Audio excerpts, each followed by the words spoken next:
Ambassador Zekthara had seen many things in his 40 years of diplomatic service, but nothing quite prepared him for the sight of the human vessel approaching Velinary Station. 7.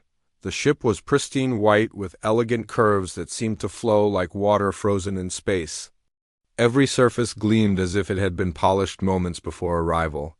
The humans had requested what they called a friendly chat about trade possibilities, and their message had been so respectful and flowery that Zekthara's translator unit had actually stuttered twice while processing it, the docking bay filled with the soft hum of the human ship's engines as it settled into place with mechanical precision. Zekthara watched through the observation window as the airlock cycled open, and 3 humans emerged. The first was a woman with short brown hair and a smile that seemed permanently fixed on her face.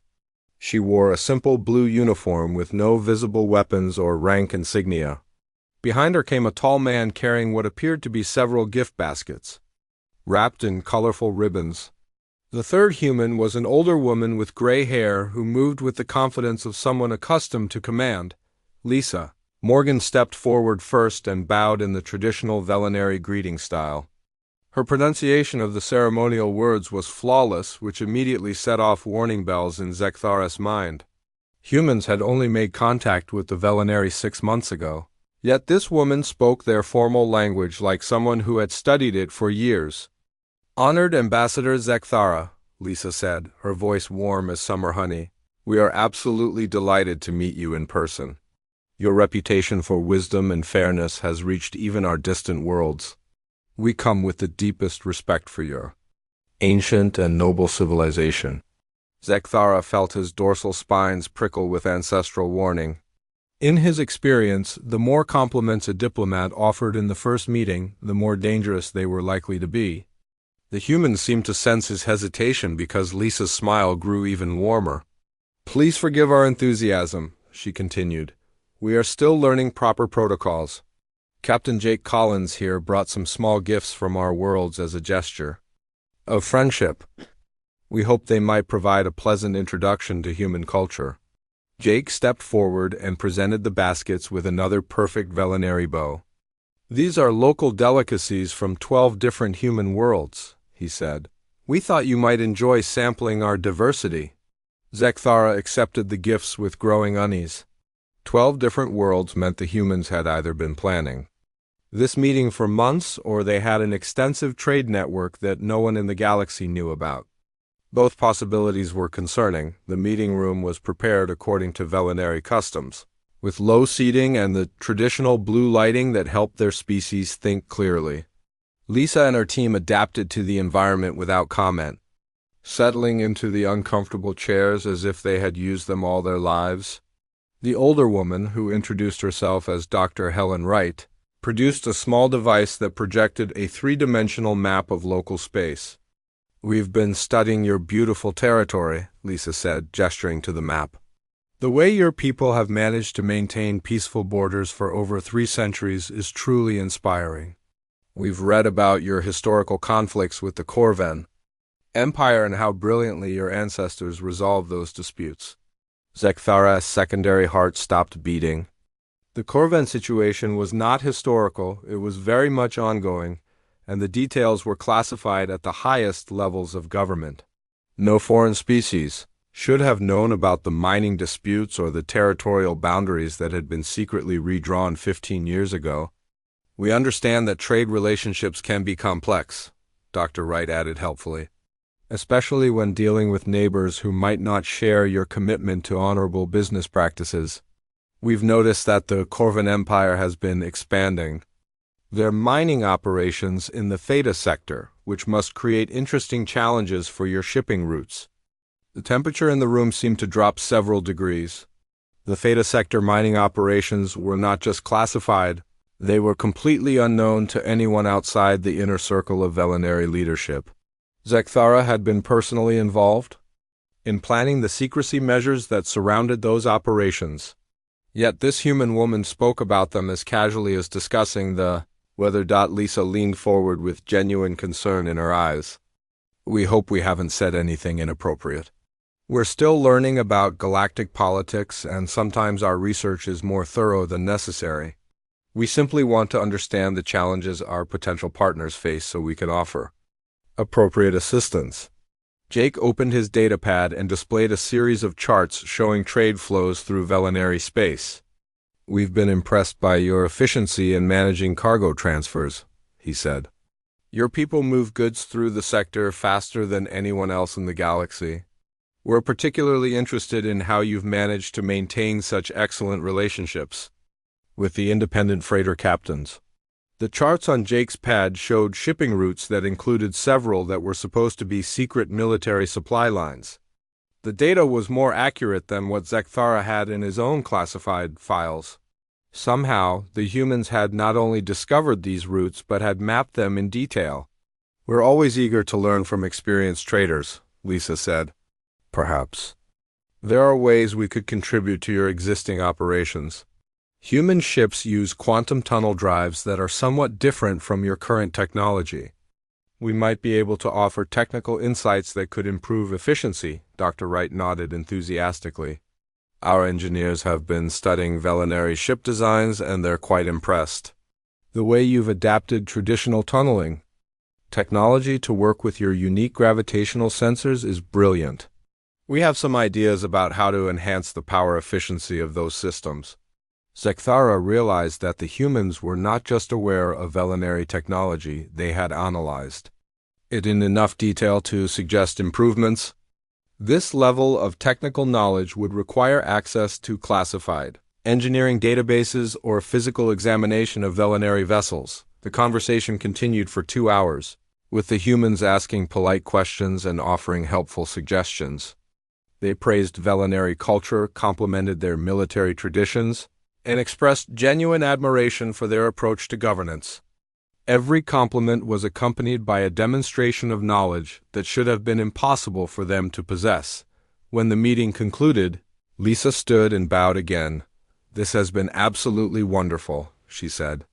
"We hope this is the beginning of a long and mutually beneficial relationship. Please don't hesitate to contact us if there's anything we can do to help with your current challenges." As the humans departed, Zekthara examined the gifts they had left behind. The baskets contained delicacies from worlds that were supposedly unknown to human space, including several that the Velinary had never heard of.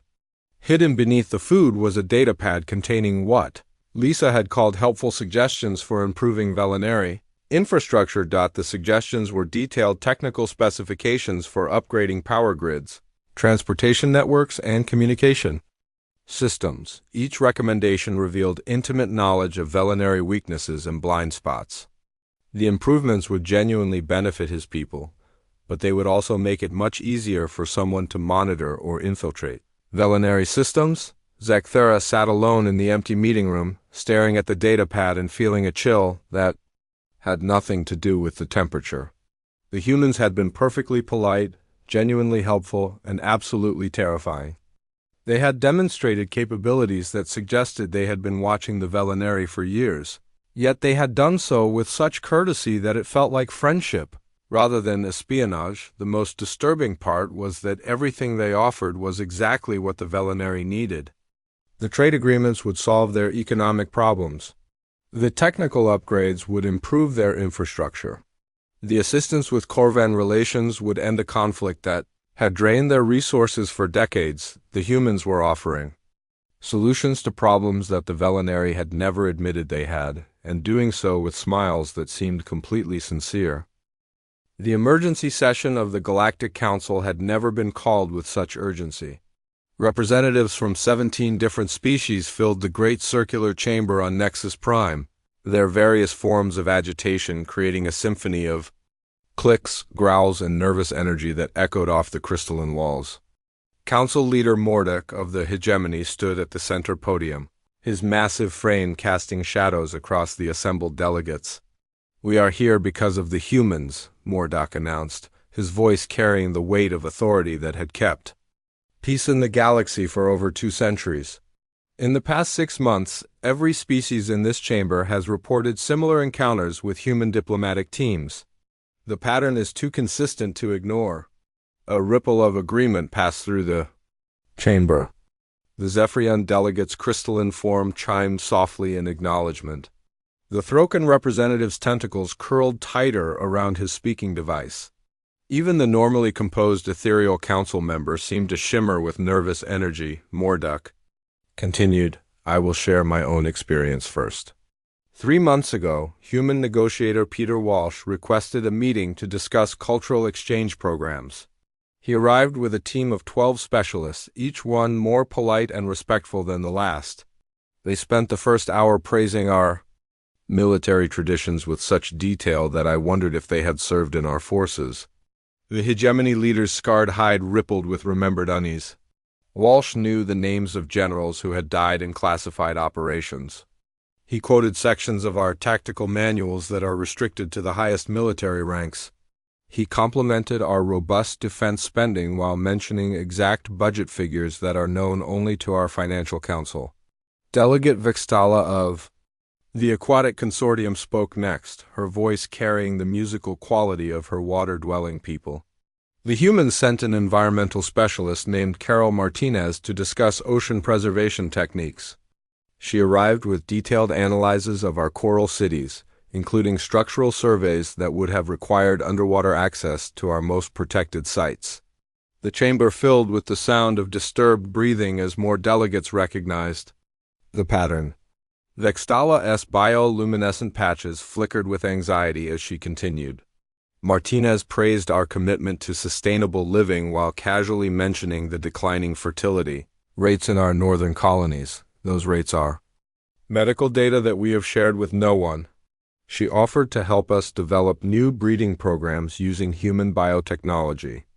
Ambassador Krilthek of the Void Dwellers floated forward, his ethereal form barely visible in the chamber's atmosphere.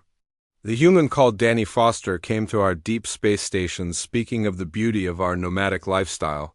He knew the locations of resource caches that we have used for generations. He praised our self-sufficiency while offering to establish supply depots along our traditional routes. The testimonies continued for hours, each one following the same disturbing pattern. Human diplomats arriving with impossible knowledge, offering perfect solutions to problems that had never been discussed publicly, and doing so with such genuine warmth that it felt like friendship rather than infiltration. Senator Zactor of the Mining Guild slammed his heavy fist on his speaking platform. The human named George Thompson visited our asteroid facilities praising our extraction techniques. He knew about equipment failures that we had not reported to anyone. He offered replacement parts that were exactly what we needed, along with upgrades that would improve our efficiency by 30%. The Crystalline Collective's representative, a being of pure mineral consciousness, resonated with harmonic frequencies that translated as deep concern. Human scientist Rachel Adams studied our growth patterns and offered to help us expand into new sectors. She knew about mineral deposits that our own surveys had not yet discovered. Her maps of underground crystal networks were more detailed than our own geological records. As the testimonies accumulated, a picture emerged of human diplomatic activity that spanned the entire galaxy. Every major species had been contacted, studied, and offered assistance that was precisely tailored to their needs.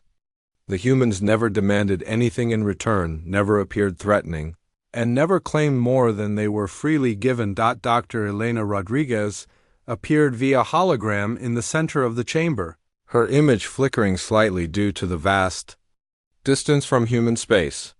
She wore the simple gray uniform of Earth's diplomatic corps and maintained the same warm smile that had become synonymous with human interaction. Honored members of the Galactic Council, Elena began, her voice carrying across the chamber with perfect clarity, we are deeply concerned by these reports. Humanity has always believed in treating all species with the respect and courtesy they deserve. If our research methods seem thorough, it is only because we want to understand our neighbors well enough to be truly helpful. Mordek leaned forward, his massive form casting deeper shadows. Dr. Rodriguez, how do you explain your people's knowledge of classified information from multiple species? Elena's expression remained perfectly pleasant. We never seek out secrets, Council Leader. We simply pay attention to what people tell us. You would be amazed what you can learn from public databases, cultural exchange programs, and friendly conversation with travelers. The Velinary delegate, Ambassador Zekthara, stood to address the chamber. Dr. Rodriguez, we have found human tourists in 17 different star systems within our territory. These visitors showed remarkable interest in our infrastructure and historical sites. They asked detailed questions about our shipping routes and defense capabilities. Humans are naturally curious, Elena replied with genuine enthusiasm. We love learning about other cultures and seeing how different species solve similar problems. It's wonderful that your people are so welcoming to visitors. Cultural exchange benefits everyone involved.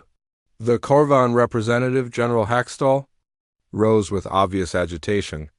Our intelligence services have identified human civilian vessels and systems that should be unknown to your species. These ships carry sophisticated sensor equipment disguised as scientific instruments. Elena nodded sympathetically. Our scientists are indeed very dedicated to their research. They often volunteer for long-term observation missions to study stellar phenomena, cultural development, and biological diversity. If their equipment seems advanced, it reflects our commitment to thorough scientific methodology. The questioning continued for hours, but Elena's responses remained consistent. Humans were curious, respectful, and genuinely interested in helping their galactic neighbors. The fact that their help always seemed to align with human interests was presented as fortunate coincidence rather than calculated strategy. As the session concluded, the council members found themselves in an impossible position. Everything the humans had done was technically legal under galactic law.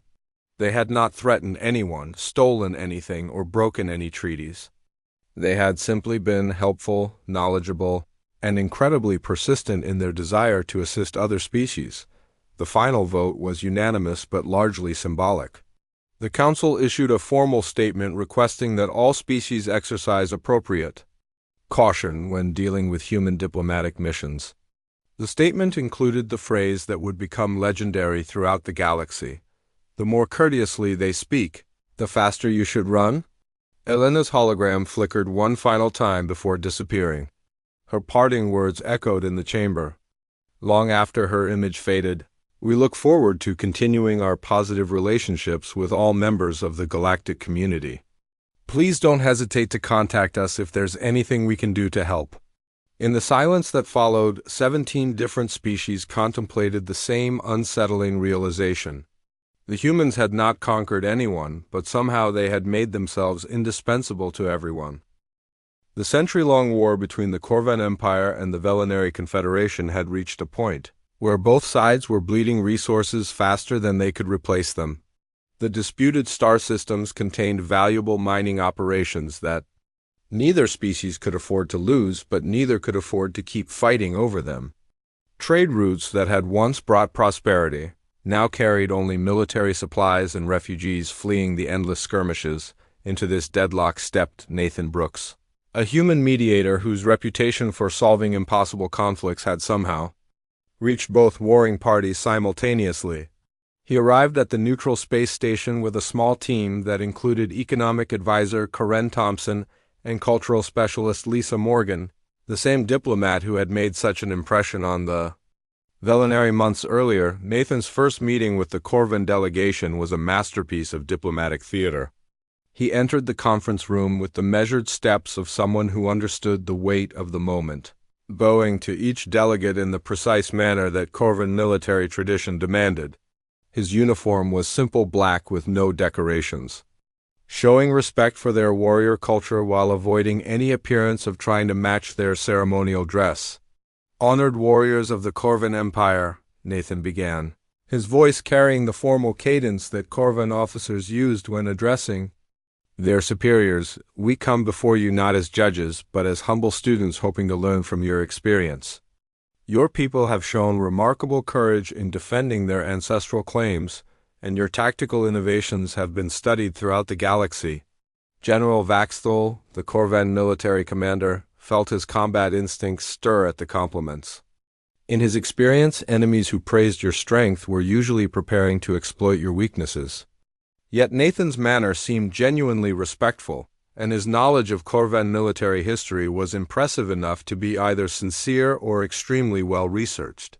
The humans offer their services as neutral mediators, Nathan continued. Not because we believe ourselves superior to your own diplomatic corps, but because sometimes an outside perspective can reveal solutions that are hidden by the very depth of commitment that makes both your people so formidable.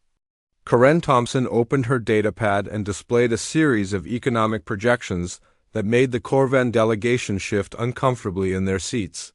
The numbers showed the true cost of the war in terms that went beyond simple military expenses. Lost trade opportunities, reduced industrial capacity, population migration patterns, and resource depletion rates were all laid out with mathematical precision. We've analyzed the economic impact of this conflict on both civilizations, Karen sighed, her tone carefully neutral. The data suggests that both the Corvan Empire and the Velinary Confederation are approaching critical sustainability thresholds. Without resolution, both societies face internal pressures that could threaten their long-term stability. The projections were disturbingly accurate. General Vaxthal recognized figures that came from classified military budgets and secret economic reports. The humans had somehow obtained information that should have been accessible only to the highest levels of Corvan government. Nathan nodded thoughtfully at Karen's presentation. What concerns us most is not the current situation, but the long-term implications for both of your great civilizations.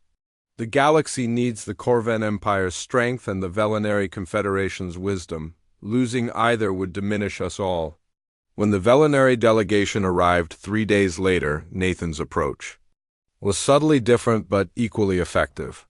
He greeted Ambassador Zekthara with the flowing gestures that Velinary diplomats used in formal ceremonies, speaking their traditional words of respect with the same flawless pronunciation that Lisa had demonstrated months earlier. Wise counselors of the Velinary Confederation, Nathan said, his voice taking on the measured tones that Velinary philosophers used in their great debates. Your people have shown remarkable patience in seeking peaceful resolution to this conflict. Your commitment to honorable conduct, even in the face of great provocation, reflects the highest ideals of civilized society.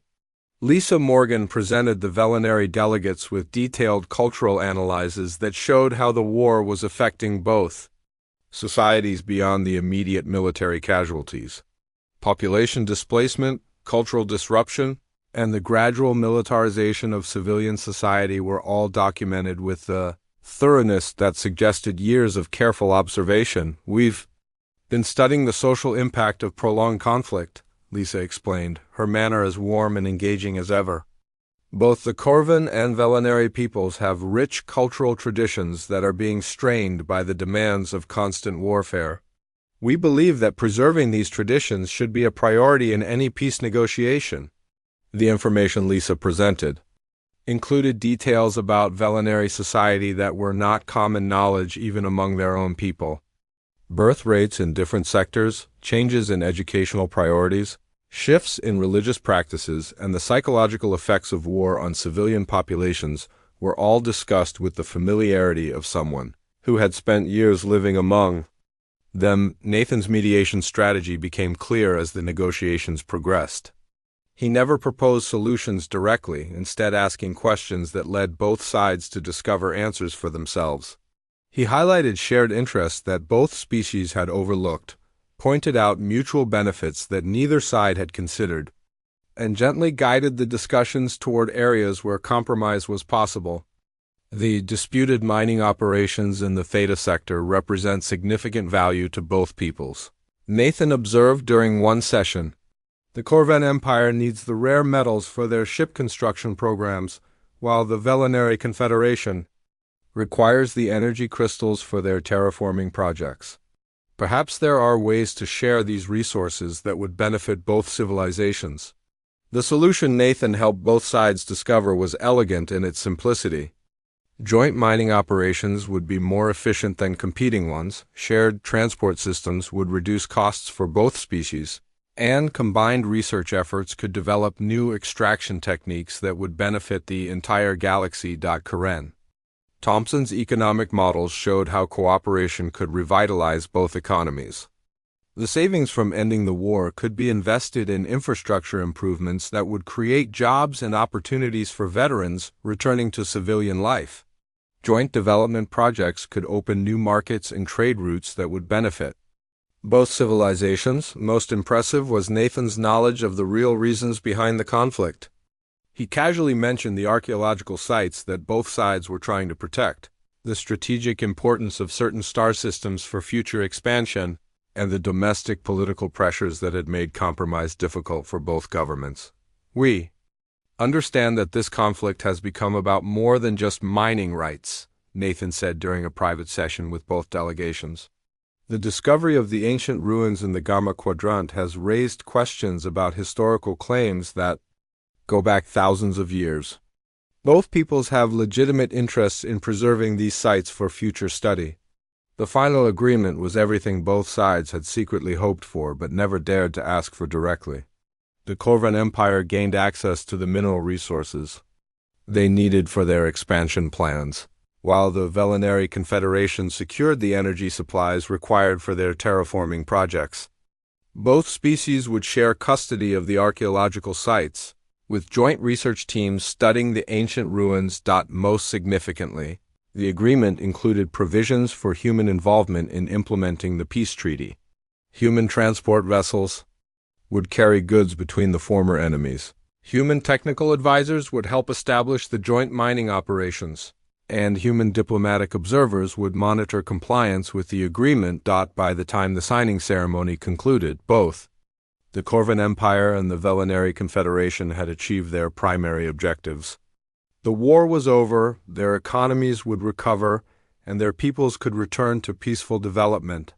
Neither side fully understood that humanity had gained more from the mediation than either of the former combatants. Human research stations would now monitor strategic systems under the guise of archaeological study. Human companies had secured exclusive contracts for transportation and technical services. Human diplomatic missions would maintain permanent presence in both civilizations to ensure the peace agreement remained stable. Nathan Brooks stood quietly in the background as the two former enemies celebrated their newfound cooperation. His expression was one of genuine satisfaction, as if helping others achieve their goals was reward enough for his efforts. Only the most careful observer might have noticed the small smile that suggested he was quite pleased with how everything had worked out. The Arcturus Trade Consortium had controlled interstellar commerce for over 300 years, using their combined fleets and economic leverage to dictate terms throughout the galaxy. The alliance consisted of 7 merchant species who had learned that cooperation was more profitable than competition. Their trade routes connected every major civilization.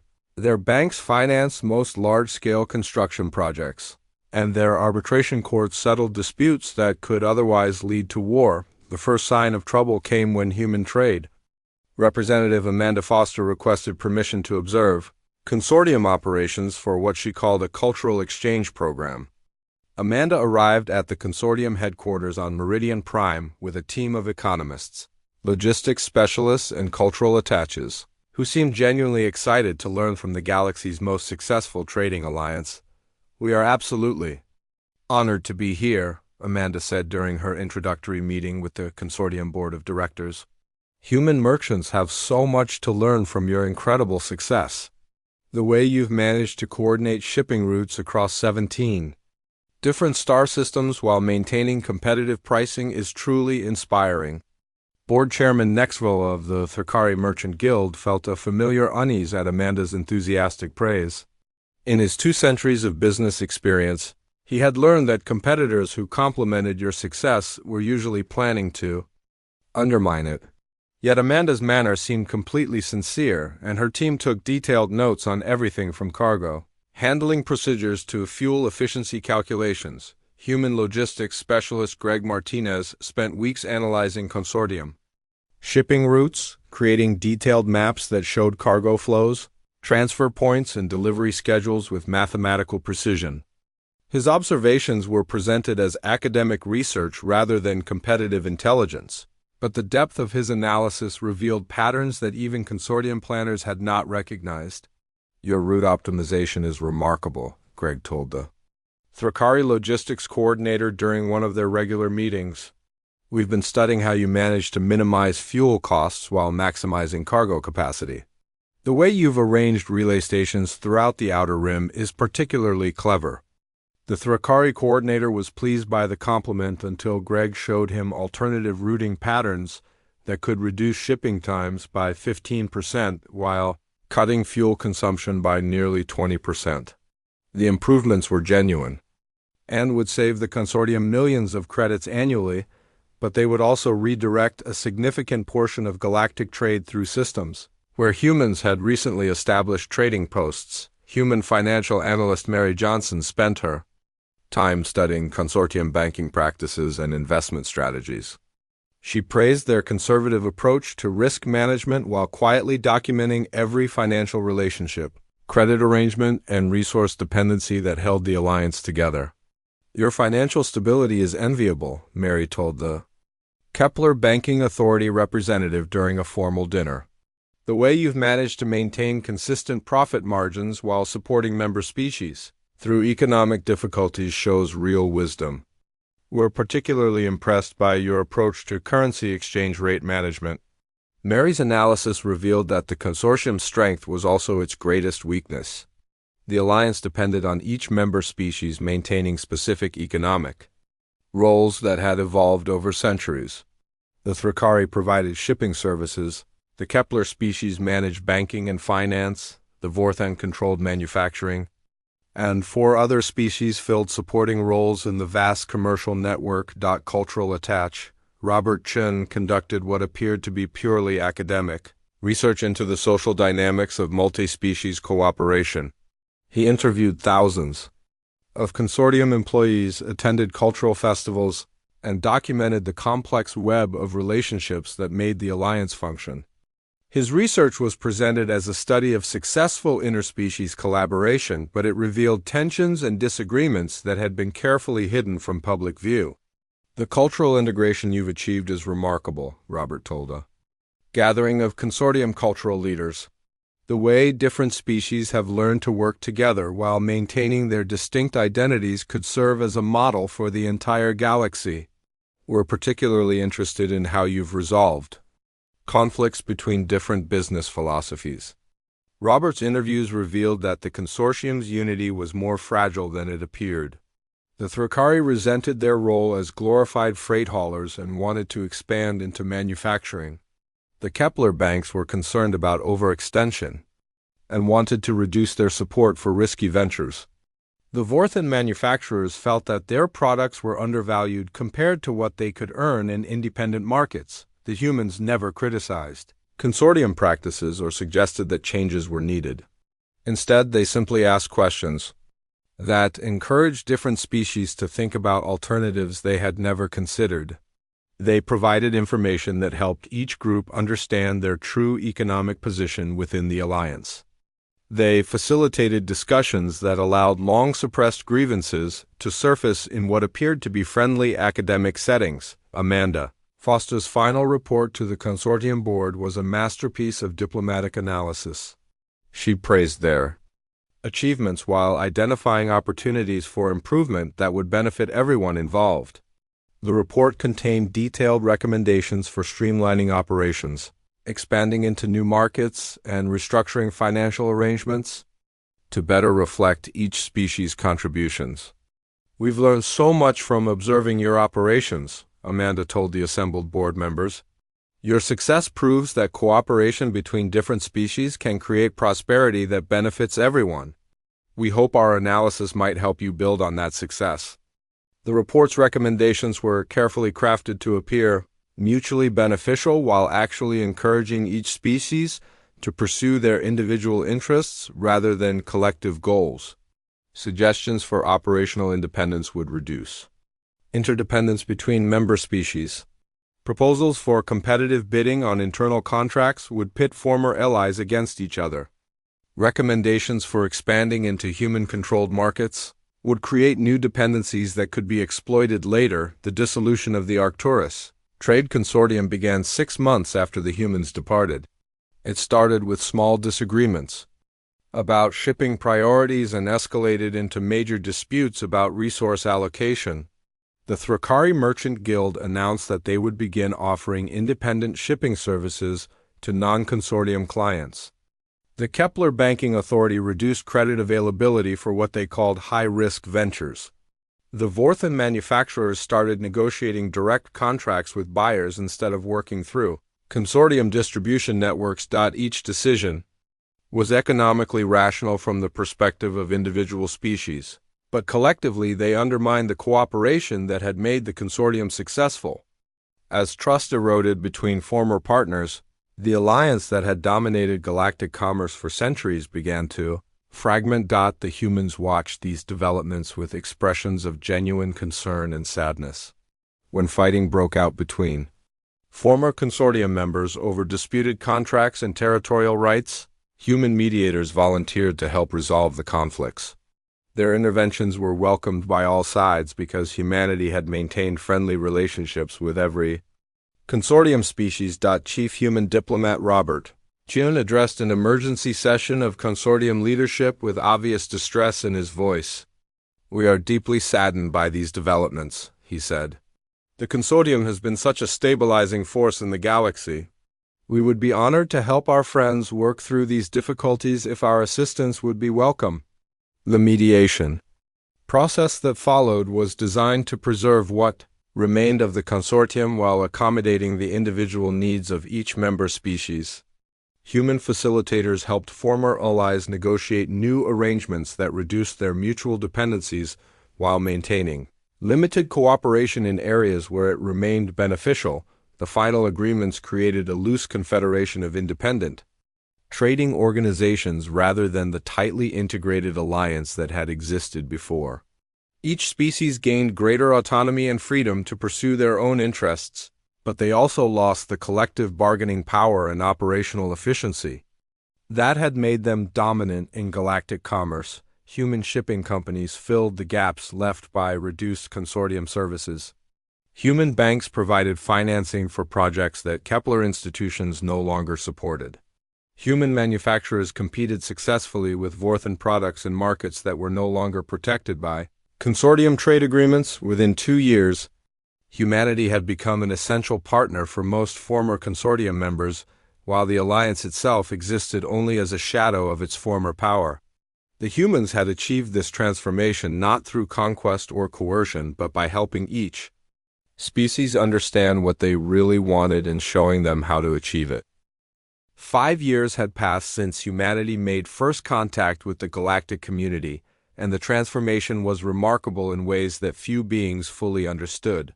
Ambassador Lisa Morgan stood at the viewing port of the newly constructed human diplomatic station orbiting Nexus Prime, watching ships from dozens of different species arrive for what had become known as the annual Cooperation Summit. The irony was not lost on her that humanity was now hosting gatherings designed to promote galactic unity. The station itself was a marvel of collaborative engineering, built with materials provided by the Velinari using construction techniques developed by the Kovan Empire and powered by energy systems designed by former Arcturus consortium members. Every species had contributed something to the project, and every species had benefited from the contracts and partnerships that made it possible. Yet somehow humanity had become the coordinator, the facilitator, and the permanent host for these increasingly important meetings. Lisa walked through the station's corridors, greeting delegates who had arrived early for private consultations. Each conversation followed the same pattern that had made human diplomacy so effective over the past 5 years. She listened carefully to concerns, offered helpful suggestions, and provided information that somehow always led to solutions that benefited everyone involved. Ambassador Morgan called Senator Caxtel of the Reformed Mining Collective, formerly part of the Arcturus Consortium. "We were hoping to discuss the new mineral rights agreements in the Theta sector. The joint operations with the Corvan Empire have been more successful than anyone anticipated. Lisa's smile was warm and genuine as she invited the senator to join her in one of the station's comfortable meeting rooms. "We're so pleased that the cooperation is working well," she said. "The engineering innovations that resulted from combining Corvan military technology with collective mining expertise have impressed everyone. I understand that productivity has increased by over 40%. The senator's satisfaction was obvious as he discussed the success of the joint operations. What he did not mention, and perhaps did not fully realize, was that the increased productivity required specialized transport vessels that only human companies could provide.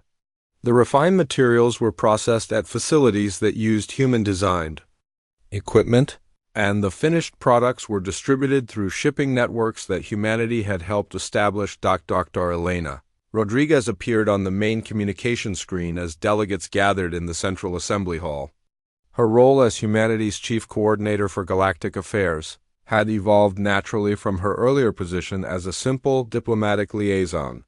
The other species had requested her involvement in an ever-growing list of interstellar projects, and she had accepted each new responsibility with the same gracious humility that characterized all human diplomatic efforts.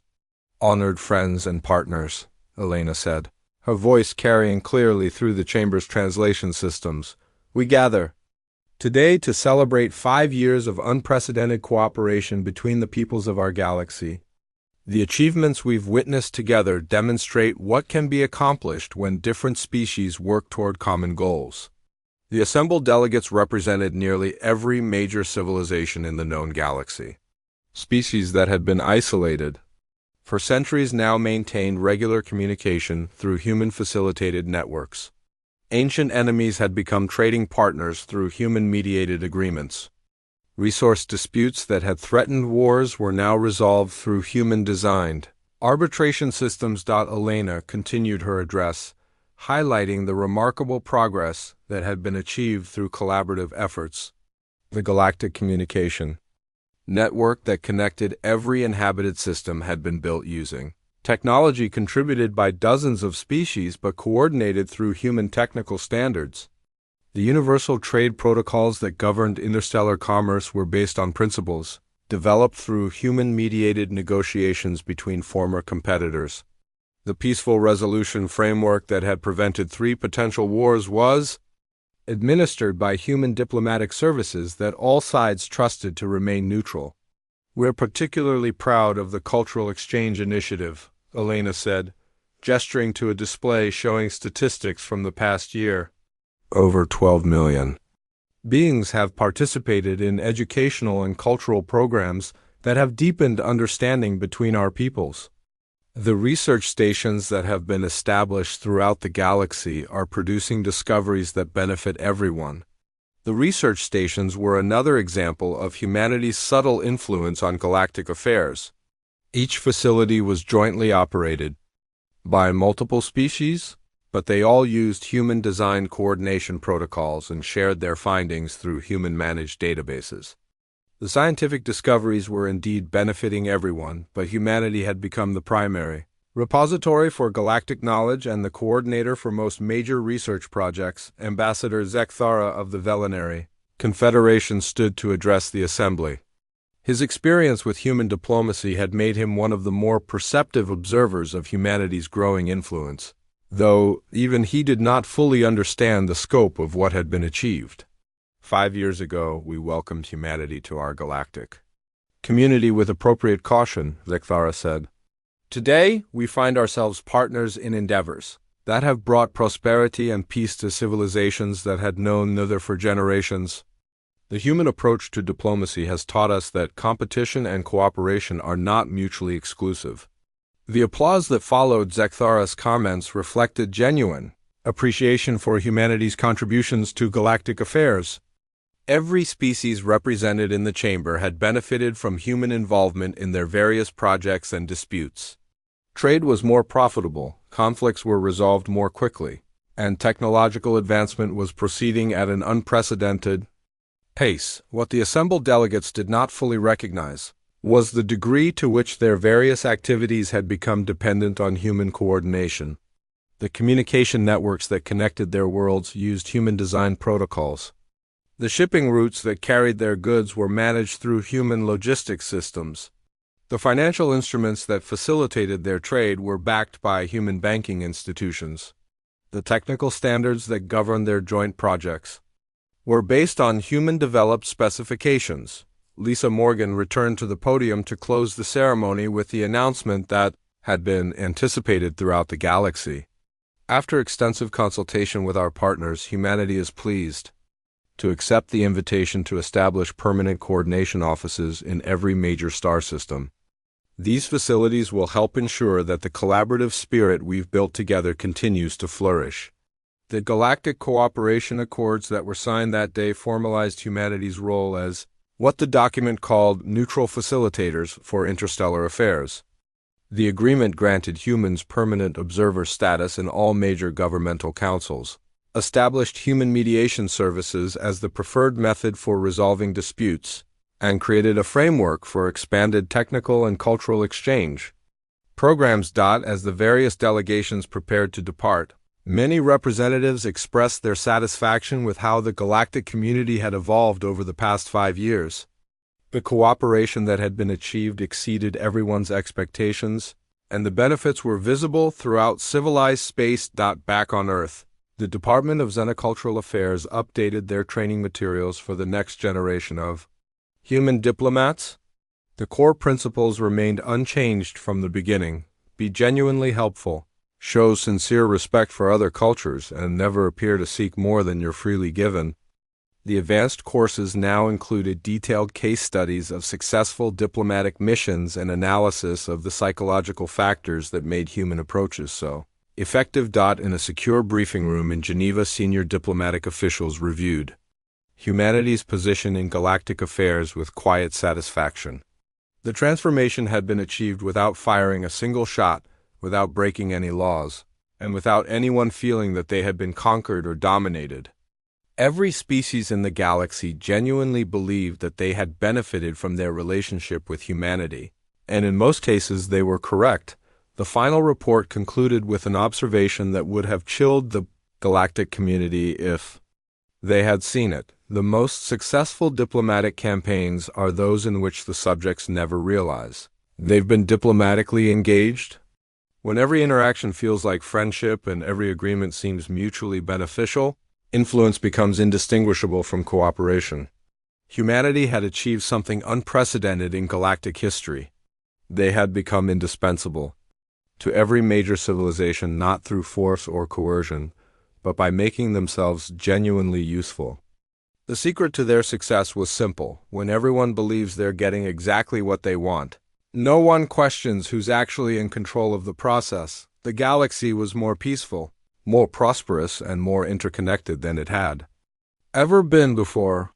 And at the center of it all, coordinating and facilitating and helping with their characteristic courtesy and endless patience, were the humans who had taught the galaxy that the most effective conquest was the kind that felt like friendship